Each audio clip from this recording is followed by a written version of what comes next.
భువనగిరి నియోజకవర్గంలో కాంగ్రెస్ పార్టీ అభ్యర్థి కుమ్మం అనిల్ కుమార్ రెడ్డి పెద్ద ఎత్తున ఎన్నికల ప్రచారం నిర్వహిస్తున్నారు.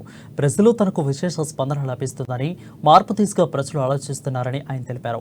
బీఆర్ఎస్ అభ్యర్థి పైలా శేఖర్ రెడ్డి రైతుల చేతులకు బేడీలు వేయడం, అదేవిధంగా ఆర్ఎస్ఎస్ సమస్యకు తనకు తెలియడం అజ్ఞానమని పేర్కొన్నారు. నియోజకవర్గంలో ప్రజలు నిరూపించిన కేటీఆర్ అనవసరమైన ప్రేలాపనలు చేశారని విమర్శించారు. పైలా శేఖర్ రెడ్డి కేటీఆర్లకు ఓటింపుపై పట్టుకుందన్న కుమ్మం అనిల్ కుమార్ రెడ్డితో మా ప్రతినిధి Srinivas face to face. Telangana వ్యాప్తంగా జరుగుతున్నటువంటి ఎన్నికల ప్రచారంలో ఇప్పటికే ముమ్మరమైనటువంటి పరిస్థితి. ఇప్పుడు ఎన్నికల సమయం దగ్గర పడుతుండటంతో పూర్తి స్థాయిలోని ఇప్పటికే రాజకీయ నాయకులు వివిధ స్థాయిలో పనిచేస్తున్నటువంటి పరిస్థితి. ప్రస్తుతానికి మనం భువనగిరి అసెంబ్లీ నియోజకవర్గంలో కుమ్మం అనిల్ కుమార్ కాంగ్రెస్ పార్టీ అభ్యర్థి ఉన్నారు. వారిని అడిగి తెలుసుకుందాం. చెప్పండి, నియోజకవర్గంలోని విస్తృత స్థాయిలో ప్రచారం చేస్తున్నారు, ఎలా ఉంది స్పందన? ప్రచారం మంచిగా ముమ్మరంగా ఉంది, సాగుతుంది. ప్రజల స్పందన బాగుంది. సరే, ఈరోజు మరి అన్ని అంశాలలో కూడా వైఫల్యం చెందిన బీఆర్ఎస్ ప్రభుత్వం ఏ సమస్య మీద కూడా ఏ హామీలు కూడా 10 ఏళ్ళ నుంచి వాళ్ళు చెప్పినా ఏవి కూడా చేయలేదు. కాబట్టి ప్రజలకు ఈరోజు క్లియర్గా అర్థమైంది, మార్పు అనేది జరగాల్సిందే, మార్పు జరిగితేనే మేలు జరుగుతుంది అనేది ఈరోజు తేటతెల్లమైంది.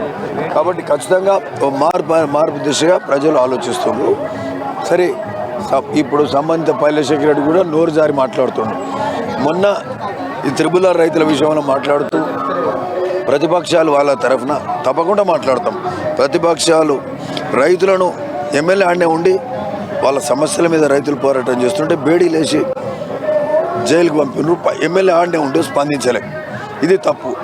సరే, ఆ పైలా శేఖర్ రెడ్డి మొన్న మాట్లాడుతూ ఏమంటాడు, ఆ త్రిపుల్ సమస్యలే నాకు తెలియదు అంటాడు, రోడ్ ఆడికి వెళ్ళిపోయేది తెలియదు అంటాడు. అంటే తెలియని ఎమ్మెల్యేని ఏమనాలి? అజ్ఞాని అనాలి, అంతే కదా. ఇది అందరికీ తెలుసు, సామాన్యునికి తెలుసు, చిన్న పిల్లగాళ్ళకి తెలుసు. ఆడ ఊరుకోకుండా ఇంకేమంటాడు, ఈ ప్రతిపక్షాలు దొంగ ముండ కొడుకులు, గాడిద కొడుకులు అంటే ఈ ఎమ్మెల్యే ఇట్లాంటి భాష మాట్లాడవచ్చునా? ఏమన్నా ఇది ఏం సంస్కారం, అది ఏం సంస్కృతి? పైలా శేఖర్ రెడ్డి, ఇది నువ్వు ఆలేరు నుంచి వస్తే ఇక్కడ గెలిపించుకున్నావు, నువ్వు మా భువనగిరి నాయకులను, మా ప్రతిపక్షాలను అందరినీ ఈ మాటలు అంటే పరుష పదజాలంతో మాట్లాడినావంటే ఇది చాలా తప్పు. పైలా శేఖర్ రెడ్డికి దానికి క్షమించాలి. నిన్న కూడా కేటీఆర్ ఇక్కడికి వచ్చిండు, ఒలిగొండ వచ్చిండు. ఒలిగొండల విద్యార్థులు, ఎన్ఎస్ఐ యూత్ కాంగ్రెస్ వాళ్ళకు సంబంధించిన సమస్యలు నువ్వు మంత్రి వచ్చినావు. ఎందుకంటే ఇప్పుడు డిఫాక్టో సీఎం లాగా ఉన్నావు, నువ్వు కేసీఆర్ కొడుకు. మరి వాళ్ళు నువ్వు ఒలిగొండ వచ్చినప్పుడు మా వాళ్ళని ఏం మాట్లాడినరు, దానికి సంబంధించి కేజీ 2 పేజీ ఏమైందని ఓ ప్లే కార్డు పట్టుకుర్రు.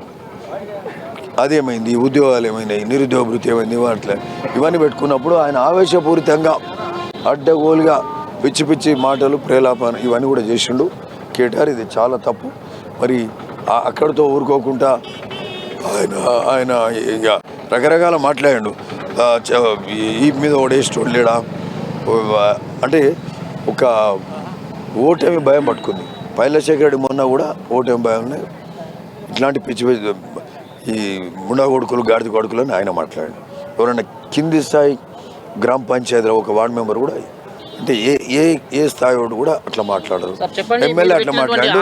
ఈరోజు నిన్న 6 గ్యారెంటీలు అందరికి తెలిసినాయి. 6 గ్యారెంటీలు కాదు, నిన్న కేటీఆర్ ఈ విధంగా మాట్లాడడం, ఆడ ఎన్ఎస్ఐ వాళ్ళందరినీ కూడా ఆయన మాటలన్నీ కూడా పిచ్చి పిచ్చిగా ఉండే.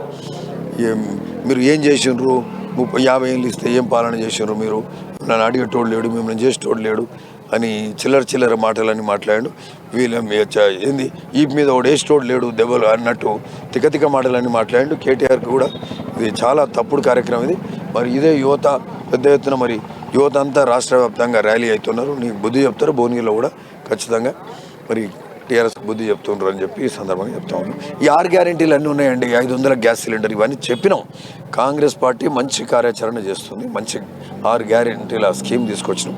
500 గ్యాస్ సిలిండర్, 2500 ప్రతి నెల ఇంటి ఖర్చులకు, మహిళలకు బస్ టికెట్ ఉచితం, 200 యూనిట్ల కరెంట్ బిల్ ఉచితం, రైతులకు 2 లక్షల రుణమాఫీ, రైతులకు మరి అట్లనే క్వింటాల్కి 500 రూపాయల బోనస్ ఇస్తూ, అట్లనే రైతు కూలీలకు కూడా 12,000 ఇస్తూ, రైతుకు కౌలు రైతుకు 15,000 ఇస్తూ, విద్యా వికాసానికి 5 లక్షలు సంవత్సరం, మరి విద్యా వికాసానికి 5 లక్షలు, ఆరోగ్యశ్రీకి 10 లక్షల హెల్త్ కార్డు ఇస్తూ, ఇట్లాంటి కార్యక్రమాలు, పెన్షన్ కూడా 4,000 ఇస్తూ తప్పకుండా 10 ఏళ్ల పాటు తెలంగాణ ప్రజలు నష్టపోయారు.